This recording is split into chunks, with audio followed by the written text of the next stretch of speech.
kemudian juga ada salah satu sosok menjadi narasumber pada pembahasan kita kali ini.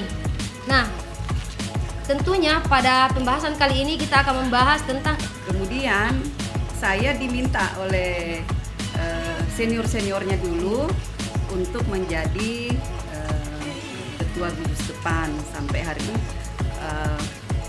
kegiatan di masyarakat. Nah, jadi kegiatan ini mahasiswa itu kan ada yang sudah mengikuti kegiatan pramuka ini bahkan mulai dari siaga, ya, kemudian naik ke penggalan.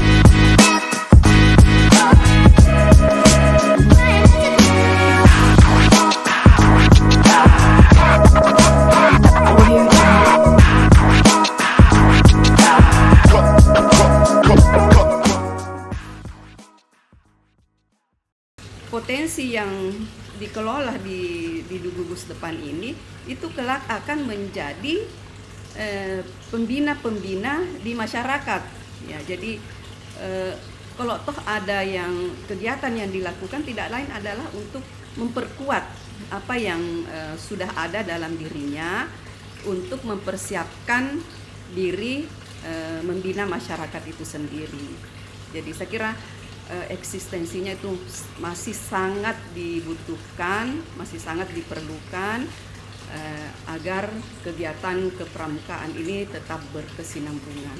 Kira itu terkait arah pramuka di perguruan tinggi, ya Kak. Ya. Itu tadi pandangan dari Kaprov sendiri terkait arah pramuka di perguruan tinggi. Nah, kan ini Kak, kita sudah bahas tadi bahwasanya ada arah pramuka di perguruan tinggi itu sendiri. Nah, pastinya Kak, ini tidak lepas dari kebijakan. Nah, kemudian mungkin Kak yang kita pertanyakan di sini Kak, bagaimana sih kebijakan birokrasi itu sendiri untuk pramuka perguruan tinggi, Kak? Ya. Saya kira kebijakan perguruan tinggi itu kan terlibat, ya. Jadi perguruan tinggi itu terlibat di dalam organisasi kepramukaan itu sendiri. Di mana di perguruan tinggi itu dibentuk yang namanya Majelis Pembimbing Gugus Depan, yang itu diketuai sendiri langsung oleh rektor.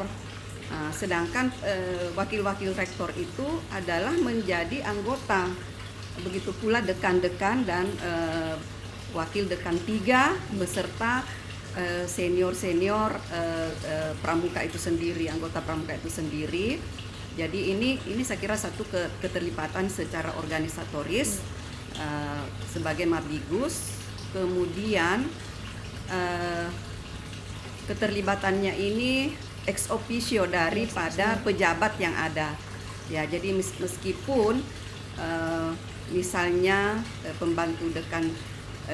pembantu rektor misalnya berganti, tapi jabatan penggantinya tetap menjabat sebagai anggota Mabigus itu sendiri, ya. Jadi di situ terikatnya ini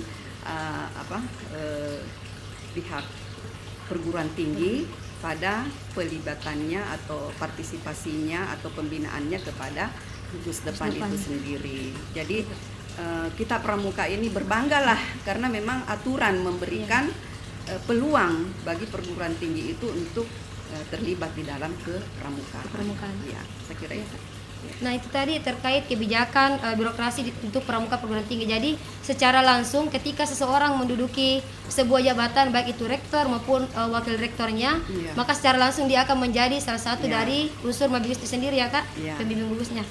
Nah, kemudian Kak, pastinya kita ada perbedaan antara kegiatan yang akan dilaksanakan oleh pramuka di sekolah-sekolah yang seperti halnya mungkin siaga, penegak pandega, kemudian itu Kak, di sini kita mungkin pertanyakan bagaimana sih kegiatan yang seharusnya dilakukan Kak ketika pramuka itu ada di perguruan tinggi, Kak? Ya, saya kira memang berbeda, harus harus berbeda karena di perguruan tinggi itu punya ciri, ya. Meskipun di kegiatan pramuka secara umum itu ada tiga ya, Tribina ya. Ya. Ya, kita kenal itu ada Tribina, Bina Bina Diri, Bina Satuan, dan Bina Masyarakat. Nah, Tribina ini juga akan ada di perguruan tinggi, kemudian disesuaikan dengan Tridharma perguruan tinggi. Ya, di Tridharma perguruan tinggi itu kan pendidikan dan pengajaran, kemudian pengabdian kepada masyarakat, dan penelitian dan pengabdian kepada masyarakat.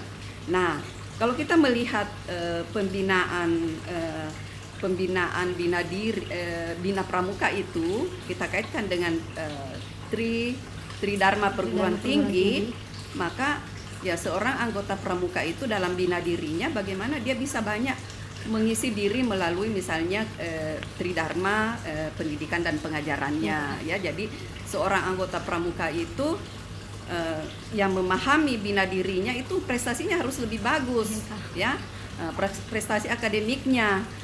Akademik itu kan terdiri dari kompetensi, pengetahuan, sikap dan keterampilan. Ya, jadi harus menguasai ini. Kemudian bina satuannya, ya, bagaimana dia bisa bersosialisasi. Nah, kalau seorang anggota pramuka tidak mampu melakukan bina satuan, itu kan terkait juga dengan misalnya pengabdian kepada masyarakat. Ya, jadi kegiatan-kegiatan itu terkait ke situ karena kan Tridharma perguruan tinggi. Nah, yang paling menarik ini, yang paling bagus tingkatannya adalah penelitian. Nah, di akhir studinya kan mahasiswa diminta untuk melakukan penelitian, ya. Jadi ada skripsi, ya. Nah, itu kan cikal bakal ke adik-adik di anggota pramuka ini tuh belajar meneliti. Nah, bahkan kan sekarang peluangnya banyak ya, terutama di kegiatan MDKM ini, ya banyak kegiatan yang terkait dengan pengembangan bina satuan, bukan bina pramuka tadi ini, yang tiga itu, satuan dan masyarakat serta bina diri itu sendiri. Saya kira sangat banyak kegiatan di perguruan tinggi, apalagi yang terkait 8 skim MDKM itu, wah peluang sekali ya, apalagi selalu memenangkan hibah ini ya. Jadi saya kira itu sangat memberi peluang bagi kita. Ya Kak, jadi itu juga sedikit tambahannya Kak, kegiatan terkait kegiatan yang seharusnya dilakukan. Nah, ini juga kita melihat kemarin Kak, alhamdulillah sudah 2 tahun ini Kak kita mengikuti kegiatannya kementerian dalam hal kita lolos. Yang pertama itu kemarin kita ikut PHP2D Kak, kemudian lanjutannya itu P3D, alhamdulillah kemarin baru selesai juga Kak. Nah, ini juga merupakan salah satu ciri bahwasanya kita itu berada di perguruan tinggi. Kita bergugus depan di perguruan tinggi. Kita masuk ke bagian penelitian dan pengabdian. Nah, ini sebenarnya yang menjadi pembahasan juga Kak, masih di pembahasan di pramuka itu sendiri, karena kita harus memperlihatkan bahwasanya perbedaan yang ada di perguruan tinggi dengan gugus depan yang luar itu Kak, dari penelitian dan pengabdiannya itu sendiri. Iya, betul. Ya, jadi saya lebih banyak tadi berbicara di perguruan tingginya ya. Nah, kan kalau kita lihat di satuan-satuan terendah ya, seperti di siaga, itu kan mereka itu kan lebih banyak bermain, ya, bergembira ya, bergembira. Kemudian tapi tidak sedikit juga kita menerapkan disiplin-disiplin ya kepada anak-anak itu ya. Jadi kan ada kemudian lanjut ke penegaknya, itu sudah mulai meningkat sedikit keterampilannya, dan akhirnya ke yang tingkat tingkat bukan pendega ya, apalagi yang di SMA penegaknya ya. Di penegaknya itu ya mulai lagi meningkat, jadi memang berbeda ya, dan disitulah keunikan sebetulnya kegiatan pramuka ini ya. Jadi tidak selamanya fokus bermain, tapi diimbangi juga dengan kegiatan-kegiatan yang sifatnya pengembangan intelektual ya, penalaran ya, gitu. Nah, itu tadi terkait kegiatan sendiri ya Kak. Kemudian pasti orang biasa orang mengira Kak, kenapa masih baju pramuka seperti itu Kak? Ya. Karena ternyata banyak di luar sana yang tidak mengetahui bahwasanya di perguruan tinggi itu masih ada pramuka. Ya. Nah, maka itu Kak ada yang bertanya bahwasanya mengapa sih harus berpramuka di perguruan tinggi Kak? Ya. Ya, jadi kegiatan kemasyarakatan. Jadi di perguruan tinggi itu betul-betul mahasiswa yang mengikuti kegiatan kepramukaan itu menggali potensinya, membina dirinya, karena perguruan Juga tidak menutup kemungkinan bahwasanya di pramuka itu kita awet muda ya Kak, karena Iya. orang seumur 90 tahun masih kita panggil kakak juga, Kakak, dan beliau iya. memanggil kita kakak juga Kak. Kak, pesan kakak untuk kami ini Kak yang masih di bangku perkuliahan dan alami dari saya ya. Jadi kegiatan pramuka itu kami geluti dulu ya sejak saya nanti kayaknya di keikhlasan, ini juga kesungguhan bahwa kalau apapun yang kita lakukan, yang kita kerjakan dilakukan secara sungguh-sungguh.